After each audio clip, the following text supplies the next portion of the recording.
Morning students, आज हम लोग एक्सरसाइज 2.2 के क्वेश्चन नंबर 16 से स्टार्ट करेंगे, क्योंकि हम लोगों ने लास्ट वीडियो में क्वेश्चन नंबर 15 तक सॉल्व कर लिया था। क्वेश्चन नंबर 16 में क्या दिया है, यदि अल्फ़ा और बीटा बहुपद f(x) बराबर x² प्लस x माइनस 2 के शून्यक हैं तो 1/अल्फ़ा माइनस 1/बीटा का मान ज्ञात कीजिए। मतलब क्या दिया है, एक द्विघात बहुपद दे दिया गया है और उसके शून्यक क्या दिया गया है, अल्फ़ा और बीटा, और कहा गया है कि आप लोगों को मान किसका निकालना है, 1/अल्फ़ा माइनस 1/बीटा का। तो ये मान तब निकलेगा जब हम लोग अल्फ़ा और बीटा का मान निकाल लें। तो अल्फ़ा और बीटा का मान निकालने के लिए पहले इसका क्या करना पड़ेगा, शून्यक निकालना पड़ेगा, क्योंकि अल्फा और बीटा क्या है, इस द्विघात बहुपद के शून्यक हैं। और शून्यक कैसे निकालते हैं, जो भी बहुपद दिया गया है उसको 0 के बराबर कर देंगे और उसको गुणनखंड करके सॉल्व कर लेंगे। तो देखिए यहाँ पे 16 में यहाँ देखिए, यहाँ क्या किया गया, ये जो बहुपद दिया गया था उसको किसके बराबर कर लिए, 0 के बराबर। और जब इसको गुणनखंड करके सॉल्व करेंगे आप लोग, तो एक ब्रैकेट में आया x+2, एक ब्रैकेट में आया x-1। तो एक बार x+2 को 0 के बराबर करेंगे तो x का मान आएगा -2, और एक बार x-1 को 0 के बराबर करेंगे तो x का मान आएगा 1।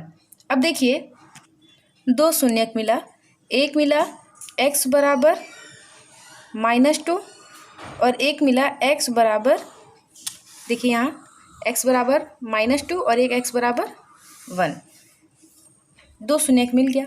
अब आपको निकालना किसका मान है, 1/अल्फ़ा माइनस 1/बीटा का। तो देखिए यहाँ पे जो दो शून्यक है, तो या तो इसको अल्फ़ा मान लीजिए और इसको बीटा मान लीजिए, या फिर इसको अल्फ़ा मान लीजिए और इसको बीटा मान लीजिए। मतलब दो केस होगा, या तो इसको अल्फ़ा या इसको बीटा मान लें, और या तो सेकंड केस इसको अल्फ़ा और इसको बीटा मान लें। तो हम लोग दोनों केस सॉल्व करके आंसर देंगे। तो देखिए अगर यहाँ पे 1/अल्फ़ा प्लस 1/बीटा होता और उसका मान निकालना होता, तो आप किसी को भी अल्फ़ा किसी को भी बीटा मानते, कोई फ़र्क नहीं पड़ता। लेकिन चूंकि यहाँ पर 1/अल्फ़ा प्लस 1/बीटा ना होकर के हमको मान किसका निकालना है, 1/अल्फ़ा माइनस 1/बीटा का, इसलिए हम लोग दोनों केस लेके चलेंगे। केस फर्स्ट, अगर हम लोग अल्फ़ा को माने -2 और बीटा को मान लें 1, उस केस में 1/अल्फ़ा माइनस 1/बीटा निकालेंगे। और सेकंड केस, अगर हम लोग अल्फ़ा को मान लें 1 और बीटा को मान लें -2, उस केस में भी 1/अल्फ़ा माइनस 1/बीटा का मान निकालेंगे। दोनों ही केस में हम लोग आंसर देंगे। तो देखिए केस फर्स्ट है कि अगर हम लोगों ने अल्फ़ा को क्या माना, -2 और बीटा को 1, तब क्या होगा, तब 1/अल्फ़ा माइनस 1/बीटा का मान निकालना हो तो 1/अल्फ़ा की जगह रखेंगे -2 और बीटा की जगह रखेंगे 1। तो जब सॉल्व करेंगे एलसीएम लिख के, तो ऊपर हो जाएगा -1 -2/2। इसको सॉल्व करेंगे तो कितना आएगा, -3/2। ये केस फर्स्ट है, जब हम लोगों ने अल्फ़ा को -2 और बीटा को 1 माना। और केस सेकंड में क्या होगा, अल्फ़ा को 1 और बीटा को -2 ले लेंगे।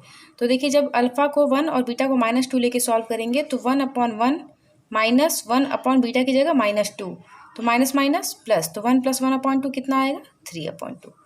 तो दोनों ही केस में आप लोग सॉल्व करके आंसर दे दीजिएगा। आप लोगों के आंसर में केवल -3/2 दिया है, लेकिन आप लोग दोनों ही आंसर देंगे, -3/2 और सेकेंड केस में 3/2।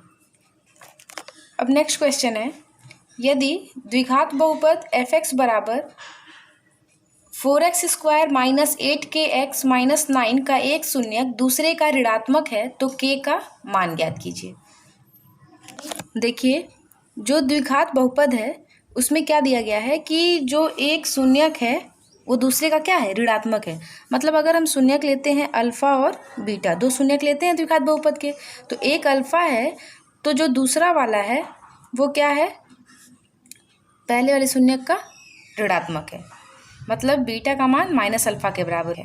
तो देखिए सॉल्व कैसे करेंगे, बहुपद दिया है उसके शून्यक हम लोग क्या मान लेंगे, अल्फ़ा और बीटा। प्रश्न के अनुसार क्या दिया है कि एक जो शून्यक है वो दूसरे शून्यक का क्या है, ऋणात्मक है। तो प्रश्नानुसार अल्फ़ा बराबर -बीटा, इसकी जगह आप लोग का मन, अगर आप लोग चाहें तो यहाँ बीटा बराबर -अल्फ़ा कर सकते हैं, उससे आंसर पे कोई फर्क नहीं पड़ेगा। अब देखिए इसको समीकरण 1 मान लेते हैं जो प्रश्न में दिया है कंडीशन। अब हम लोग क्या जानते हैं कि अल्फ़ा प्लस बीटा बराबर कितना होता है, -b/a। तो अब क्या करेंगे, देखिए -b/a, तो आप लोगों को पता है यहाँ पे माइनस तो माइनस हो गया, b क्या होगा, b क्या होता है, x का जो गुणांक होता है वही b होता है। तो x का गुणांक कितना है, -8k। तो यहाँ लिख लेंगे b की जगह -8, तो यहाँ लिख लेंगे b की जगह माइनस, ये जो माइनस साइन है माइनस, और b की जगह लिख लेंगे -8k अपॉन नीचे क्या होगा, a क्या है, a होता है x² का गुणांक, कितना है 4। तो नीचे लिख लेंगे 4, माइनस माइनस क्या हो जाएगा, प्लस हो जाएगा। तो 8k/4, और 4 से इसको कैंसिल करेंगे तो 2 बार में जाएगा। तो क्या बचा, अल्फ़ा प्लस बीटा बराबर 2k। अब देखिए यहाँ पे अल्फ़ा प्लस बीटा बराबर 2k हो गया। और समीकरण 1 से अगर देखा जाए तो समीकरण 1 जो हम लोग बनाए थे उसमें देखिए alpha is equal to minus beta, मतलब अगर हम चाहें तो अल्फ़ा की जगह क्या पुट कर सकते हैं, माइनस बीटा। तो जब हम लोगों ने अल्फ़ा की जगह माइनस बीटा पुट कर दिया तो देखिए माइनस बीटा प्लस बीटा बराबर 2k, और minus beta plus beta cancel होगा, कितना आएगा 0।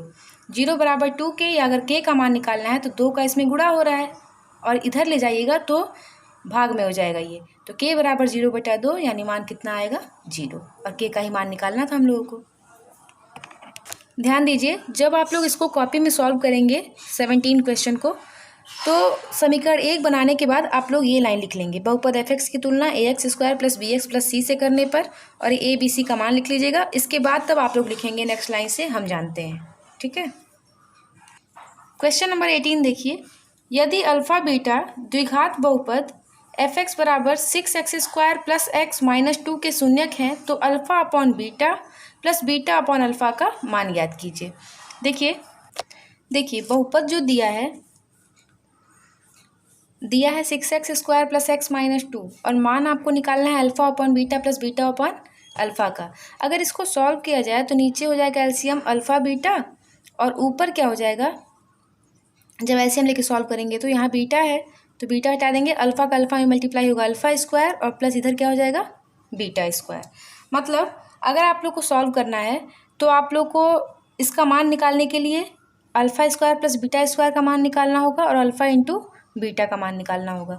अब देखिए इस बहुपद की सहायता से आप लोग 2 चीज़ों का मान इजीली निकाल सकते हैं तुरंत फॉर्मूले में पुट करके, अल्फ़ा प्लस बीटा का मान और अल्फ़ा इंटू बीटा का मान। तो अगर अल्फ़ा प्लस बीटा का मान निकालने तो क्या होता है, -b/a। तो माइनस और b क्या होता है, x का गुणांक कितना है 1, a क्या होता है x² का गुणांक कितना है 6, ये हो गया। अल्फ़ा इंटू बीटा क्या होता है c/a, तो c मतलब अचर पद कितना है -2, और a मतलब x² का गुणांक कितना है 6। तो अगर इसको कैंसिल करें तो 1 कितना हो गया 3। अब देखिए c/a की वैल्यू आ गई -1/3। इसका मान निकालना है, तो इसका मान हम तभी निकाल पाएंगे जब हम इसको जो हमारे पास है उसके रूप में कर लें। तो नीचे अल्फ़ा बीटा है तो इसका तो मान हमारे पास है ही, अल्फ़ा बीटा का मान -1/3। अल्फ़ा² प्लस बीटा² को भी हमको इन दोनों के फॉर्म में कन्वर्ट करना होगा, तभी हम ये वैल्यू पुट करके मान निकाल पाएंगे। तो आप लोगों को जब हम कॉन्सेप्ट बता रहे थे तो फॉर्मूला बताए थे ये वाला, अल्फ़ा² प्लस बीटा² की जगह अगर हम चाहें तो लिख सकते हैं अल्फ़ा प्लस बीटा का होल स्क्वायर -2 अल्फ़ा बीटा, यही फार्मूला वहाँ पे पुट करेंगे। तो यहाँ हम लोग पुट कर देंगे फार्मूला अल्फ़ा प्लस बीटा का होल स्क्वायर -2 अल्फ़ा बीटा। तो अब देखिए अल्फ़ा प्लस बीटा का होल स्क्वायर, अब देखिए जिसका मान आपके पास है उसी के फॉर्म में ये आ गया। अल्फ़ा प्लस बीटा इसका मान है आपके पास, अल्फ़ा इंटू बीटा इसका मान भी है आपके पास। अब वैल्यू पुट कर दीजिए, अल्फ़ा प्लस बीटा का होल स्क्वायर मतलब कितने का होल स्क्वायर, -1/6 का होल स्क्वायर, -2 की जगह 2, अल्फ़ा बीटा की जगह -1/3 लिख देंगे। फिर अपॉन नीचे कितना है अल्फ़ा इंटू बीटा, वैल्यू पता है -1/3, यहाँ पुट कर दीजिए। अब इसको जैसे ही आप लोग आगे सॉल्व करेंगे, ये वैल्यू बस पुट किया गया है यहाँ से अल्फ़ा प्लस बीटा और अल्फ़ा इंटू बीटा की, और जैसे ही इसको आप लोग सॉल्व करेंगे, सॉल्व करने आता है आप लोगों को, सॉल्व कर लेंगे इसको, आगे जो होगा वही आंसर हो जाएगा। इसको और सिंप्लीफाई कर देते हैं, अगर इसको देखा जाए तो 1/36 हो जाएगा, स्क्वायर करेंगे तो यहाँ माइनस माइनस प्लस हो जाएगा, और यहाँ हो जाएगा 2/3, और नीचे होगा -1/3। अब इसको एलसीएम लेके सॉल्व कर लीजिएगा। सॉल्व करने पे जो आएगा वही आपका आंसर हो